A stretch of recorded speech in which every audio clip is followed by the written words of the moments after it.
The Deer Chaser by Rachel Nussbaum.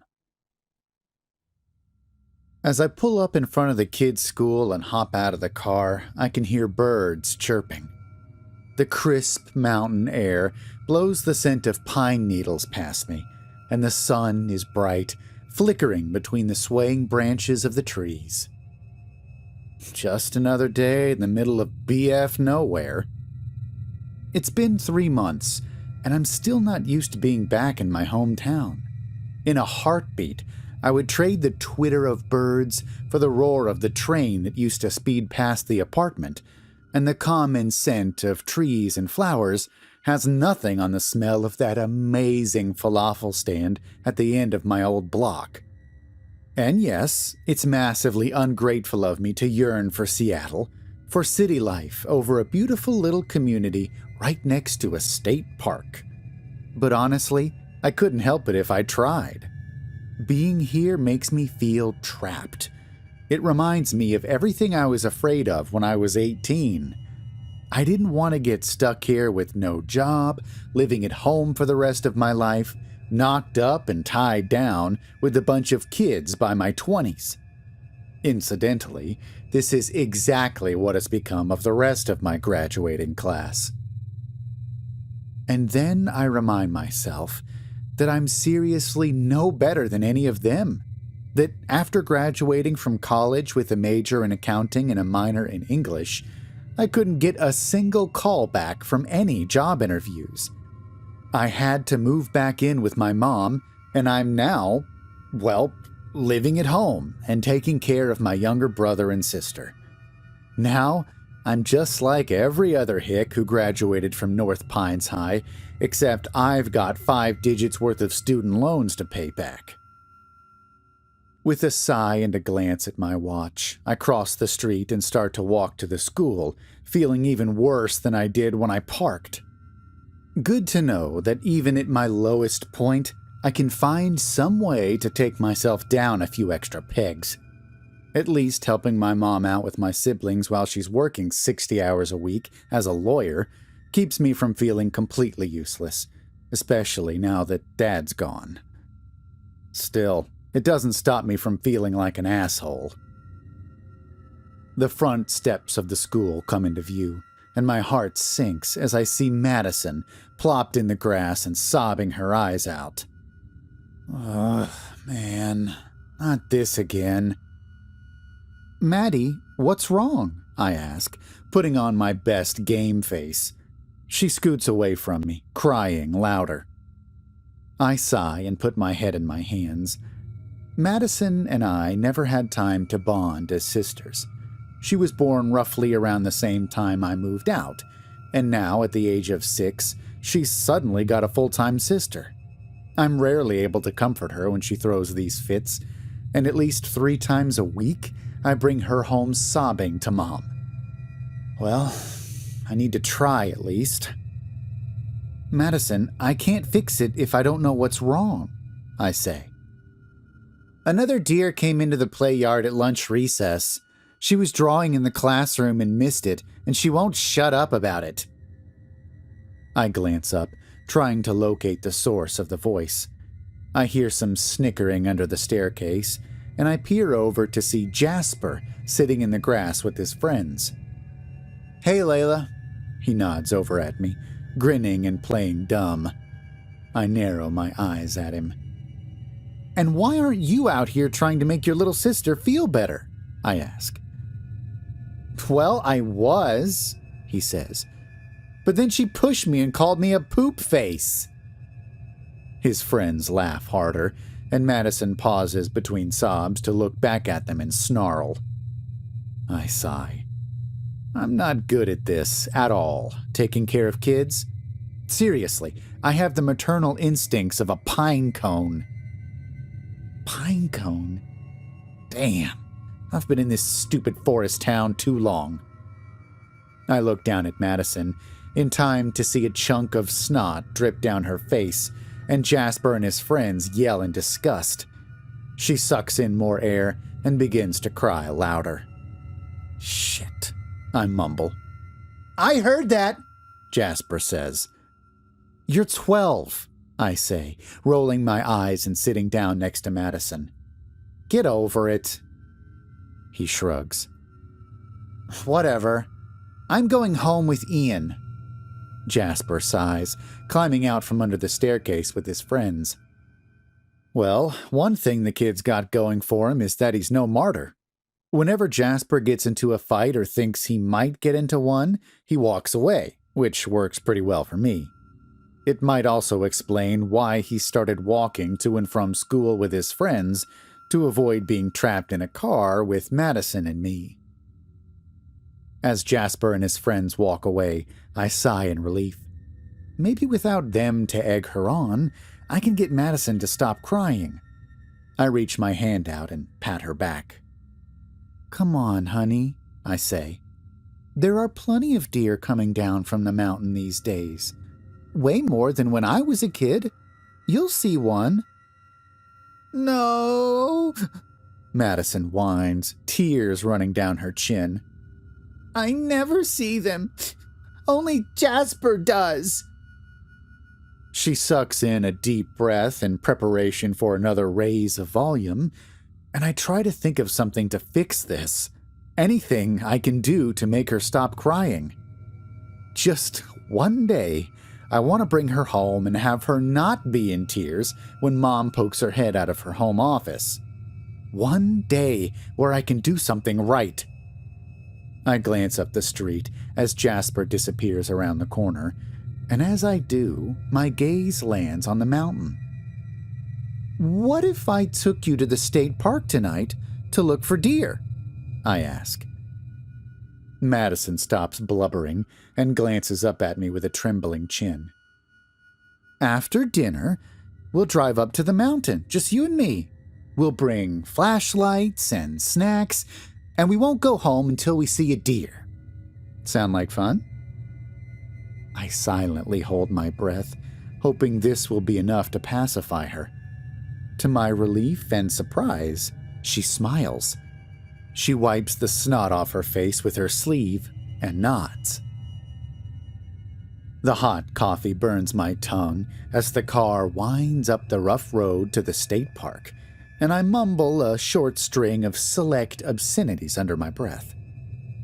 Catching myself, I glance back nervously at Madison. Completely oblivious, she's staring out the window at the trees, kicking her legs and bouncing lightly in her seat. Smiling, I slow the car and pull to a stop. Hey, Maddie, I call back. You want to move up to the front? Her eyes go wide. Mommy doesn't let me sit in the front. She said I'm not old enough yet. I can keep a secret if you can, I shrug. Let me just clear some space. I sweep away the layer of junk from the front seat. Jasper's neglected toy robots with missing arms, crappy comic books, and his old metal baseball bat. Madison unbuckles her seatbelt and climbs up into the passenger seat, smiling up at me. I smile back and continue up the road. I guess her excitement is infectious. This is actually starting to feel a little fun. As we enter the park, I slow down a bit and lower the windows. Dad, Jasper, and me used to drive up here on the weekends late at night when I was younger, I tell her. We'd keep track of who saw the most deer, and whoever won got to decide where we'd get dessert. What about Mommy, Layla? Did Mommy go? Madison asks, not looking away from the window. Mom was always asleep by the time we... I saw something! Madison points out the window. I throw the car into reverse, back up a few yards, and kill the engine in front of a small grass clearing with some dense foliage behind it. A limb snaps in the tree line, and I see the shape of an animal moving slowly between the branches. Madison sits up in her seat, straining her neck, her eyes bright and wide. Looks like it's gonna come out, I whisper. Just try to be really quiet so we don't scare it. Madison bites her upper lip and stares with anticipation, her fingers pressed firmly against the car door. Honestly, I couldn't give a crap about a deer, but seeing Madison smile, seeing her happy for once because of something I did, it feels really good. Like maybe I can do this big sister thing and not just be a waste of my mom's resources. Maybe I'm not so useless. As I watch Madison, her smile slowly begins to fade. Her face contorts with shock, and she draws back. I glance out the window. It's not a deer. It slinks out of the forest, the moonlight outlining its figure. I squint and lean over, trying to get a closer look at it. Its fur is too dark, and the proportions are all wrong for a deer. But what else could it be? A bobcat? A coyote? As it creeps closer, my jaw drops. Its shape looks almost like a person, hunched over and crawling on all fours. I can now see it doesn't have fur. It's covered in dark gray skin, cracked and flaking, sections of it speckled with green, moss-like patches. Its ribs and spine jut out, unnaturally sharp, and its limbs are split off at the edges where there should be feet, like tree branches. It lifts them up slowly, and as it places them back down, I can make out the gleam of thick razor claws dotting the tips of each branch-like finger. When it crawls into the road, I feel paralyzed. With its head down, it doesn't seem to notice the car and begins to move past us down the street. Madison suddenly grabs my hand, and I gasp. "Layla? I want to go home," she whimpers. The creature snaps its head around, and Madison and I both jump. We're met with a vaguely human face, one with gaunt cheeks and slitted nostrils. It stares at me, and I can't move. I can't look away from its terrible, bloodshot eyes. I can only open my mouth to whimper, and as I do, the thing leans toward us and opens its mouth to hiss, revealing row upon row of pin-like teeth. Somehow, my instinct for survival chips me out of my frozen terror. I turn the key, slip out of park, and floor it. The car flies down the back road, bumping sharply over the dips. The second the next exit is in view, I turn so fast my coffee cup flies out of the holder. The still scalding contents splash onto my arm, but I can hardly feel it. "What the fuck was that thing?" I yell. From next to me, I hear a whimper. "Oh, shoot. Madison." "Maddie?" I whisper. She glances up at me, her eyes wide and filled with tears. She doesn't say a word. I need to reassure her. I need to say something, anything. But Jesus Christ, what the hell is there to say? I can't even calm myself down. This can't be happening. This can't be real. The moment we get home, Madison runs into Mom's bedroom. I only wish I could be granted the same luxury. I step into my room and peer through my open window at the tree line bordering our dirt driveway, the swaying branches and twisting shadows. The same paralysis from back in the forest grips me. By the time I pull myself away, my legs are shaking. I practically run down the stairs. After drawing all the curtains in the living room, I grab the thickest, heaviest quilt I can from the hall closet and wrap myself in it like a cocoon on the sofa. 3 hours and 2 blankets later, I still feel no better. I feel hot and stuffy, and I can't breathe, but there's no way I'm uncovering myself. I toss and turn for a bit longer before I finally sit up.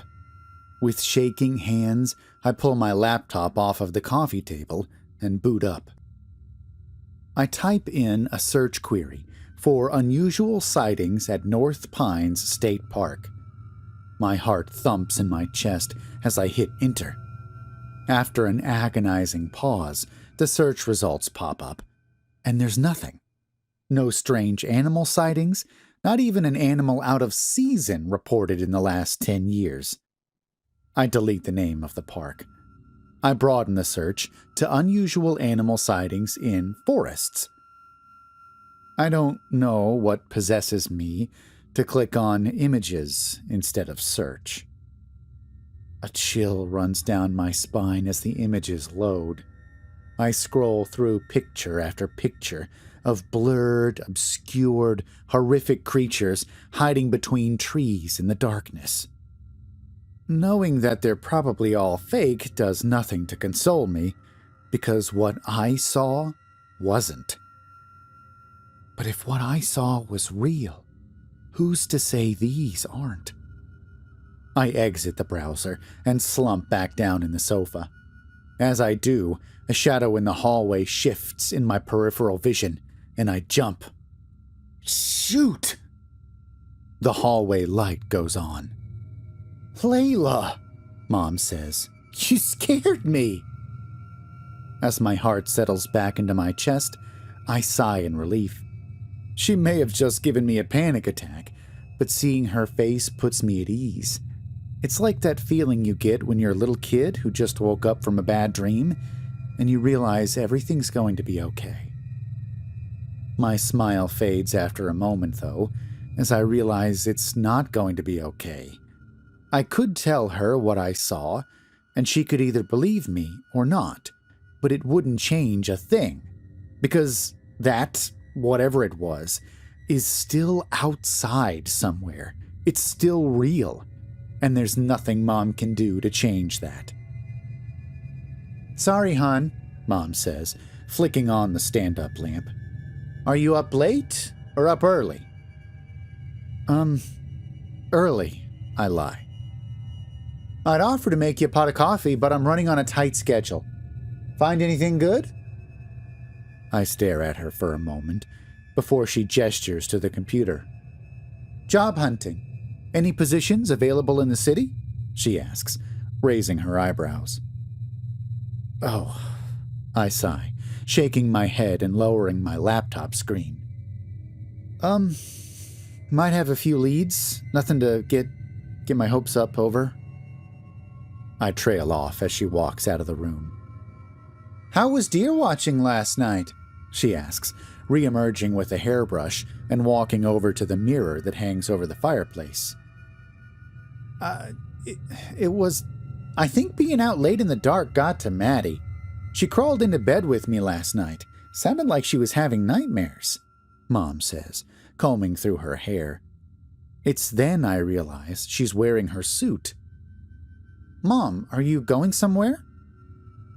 She stops brushing her hair and turns around, the light catching the silver buttons of her blazer. Don't you remember? My ride's going to be here soon. We've got a deposition in Boise this afternoon, and I can't afford to miss my flight. You know how long it can take to drive to the airport from here. You can still watch the kids for the weekend, right? Don't have an interview? I have to catch myself from gasping. No, you can't leave now. Not after what I saw, what Madison and I both saw. Oh, yeah. Mom begins rattling on about the food in the fridge and extra money on the table, and I let my head sink and my vision blur. Hey, Mom, I say. When we were in the park earlier, Maddie and I saw a weird animal. She stops talking and turns to look at me. It didn't look like anything I'd ever seen before. Well, that can't be good. You should try calling animal control in a few hours. She shrugs, before turning back to the mirror. To be honest, The park has always kind of given me the creeps at night. That's why I always used to go to bed early back when you kids and Dad would go on your night drives. Something about it, it always felt like something was watching me. You know what I mean? I shudder as she leaves the room and lower my laptop. I pick up the remote for the TV and turn it to the brightest cartoon I can find. Jasper walked to school with his friends this morning, as usual, leaving Madison and me alone on the drive. What's scaring me is that she's not crying. She's not even talking. I clear my throat, trying to break the tension. I called animal control this morning, I say to her. Told them about what we saw. They said they were definitely going to look into it. Half true. I knew they would think I was crazy if I told them the truth, so I described a hairless, canine-like animal. Better than doing nothing. I glance back at Madison, who's staring at the back of the car seat. Maddie, I know what we saw last night was really strange, but there's got to be an explanation for... I had a scary dream last night, she says. I stare at her in the mirror and watch her glance up to meet my gaze. It was in my dream. I almost miss the turnoff. Goosebumps rise on the back of my neck, and I clear my throat, trying to think of something to say. Something, anything that will reassure her. Come on. But nothing comes out. I'm not just a pathetic excuse for a sister. I'm a pathetic excuse for an adult. It was chasing me, Madison continues. I was in the forest, and it was chasing me. It was trying to get me. I shake my head and open my mouth, but as we turn toward the school, something catches my eye. There's a giant crowd of kids on the front yard, and teachers are trying to usher the students inside. I can't make out what they're all looking at, but I find a parking space and spot Jasper in the growing circle. Before I can tell her to stay put, Madison opens the door and runs out to Jasper, leaving her lunchbox behind. I grab it and follow after her. I nearly double back in horror when I see what's causing so much commotion. A deer. A dead deer, splayed out in a pool of blood in the grass, torn asunder. From head to tail, its body is covered in massive gashes. They reveal the white gleam of bone, the fibrous webs of red muscles, the bloated organs that swelled through the slices. The deer's eyes are frozen in horror, and its tongue hangs out between its parted jaws. As the teachers come out and begin to cover the deer with a tarp, I grab Madison and Jasper and pull them away. Let's go, I say, leading them back to the car. The rest of the day is a blur. At some point, when my thoughts became too much, I take the kids to see a movie, some 3D cartoon our cheap theater could only show in 2D. When the movie lets out, I'm thinking of seeing another one, but the sky is already starting to darken, and the last thing I want to do is be outside at night.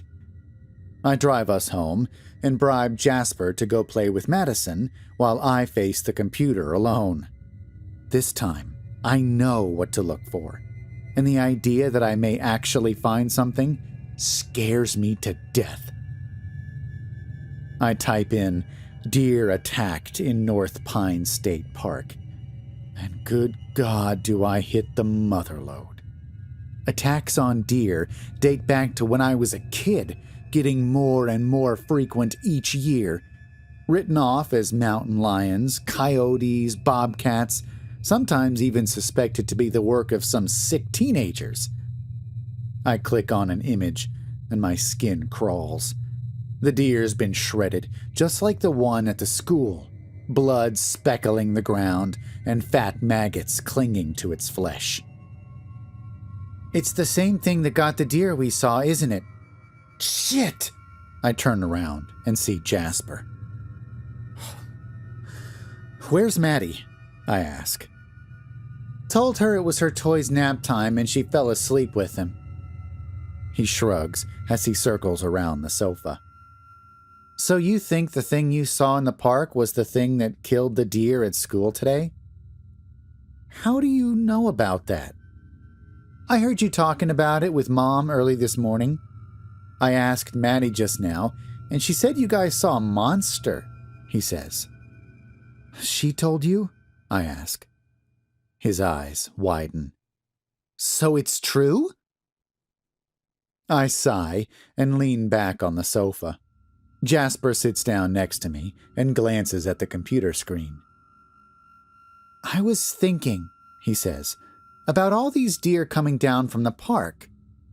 What if there was a reason for it? What if something was chasing them away?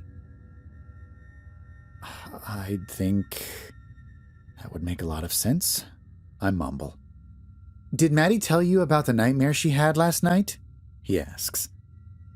With whatever it was? Yeah, I sigh. Did she tell you it talked to her? I freeze. I glance at Jasper, my eyes wide.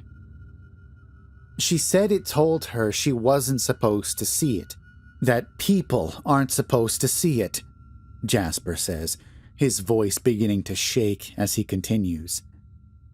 I think that's why it was at the school. It knows she goes there. It was looking for her. There's a moment of silence between us, one that feels like a lifetime. I open my mouth to speak, and the power goes out. Jasper and I both scream. He clings to me and I stand, yanking up my laptop to use its light. Footsteps echo down the hall and I back up. I shine the light into the blinking, horrified face of Madison.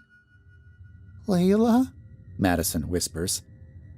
Before I can say anything, there's another sound, a shatter of glass and a crash from upstairs, footsteps pattering against the floor. Run!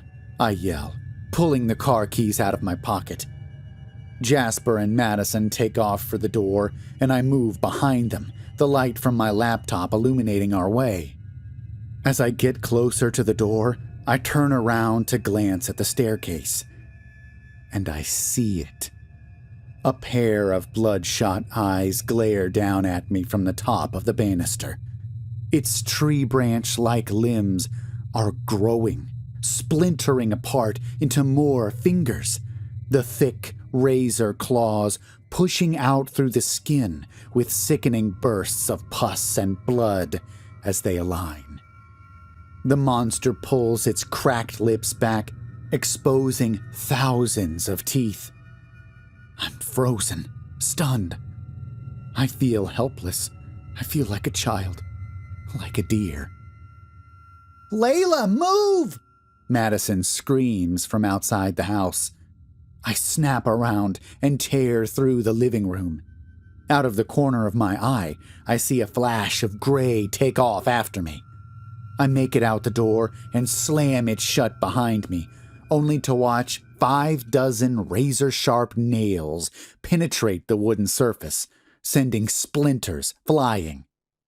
Horrible, haunting shrieks coming from behind the door, a strange mix between an animal's cry and a human scream. The car! I yell, turning around. Get to the car! Jasper opens the door, and both he and Madison jump into the front. I swing around and slide into the driver's seat just as the front door splits into pieces in the frame. I back out of the driveway as fast as I can, but as I reverse, we see it coming, galloping forward on its massive tree limbs, fingers surrounding it like tendrils. I press down on the gas as hard as I can, and for a moment, we leave it behind. And then there's a thud on the roof of the car. Dozens of sharp claws drill through the roof. Jasper and Madison are on the floor of the car, screaming. I close my eyes. And somewhere between the monster's howls and Jasper and Madison's panicked cries, time stands still. Somehow, when I open my eyes and glance down to look at my little brother and sister one last time, I notice Jasper's baseball bat tucked under the seat. "Jasper! The bat!" Jasper glances up, and without a moment of hesitation, he grabs the bat and swings it at a clawed finger with all his might. With a crack, the nail splits in half.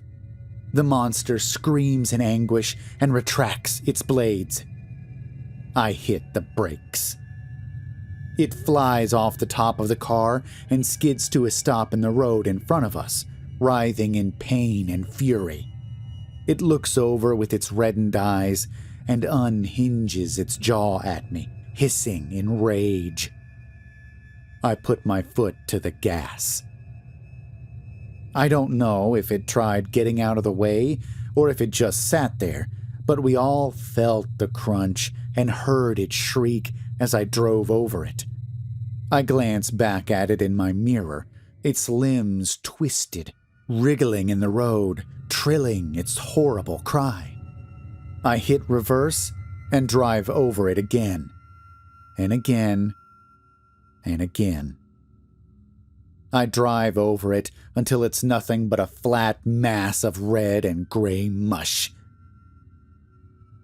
The police come early in the morning while Madison is sleeping, along with an animal control van.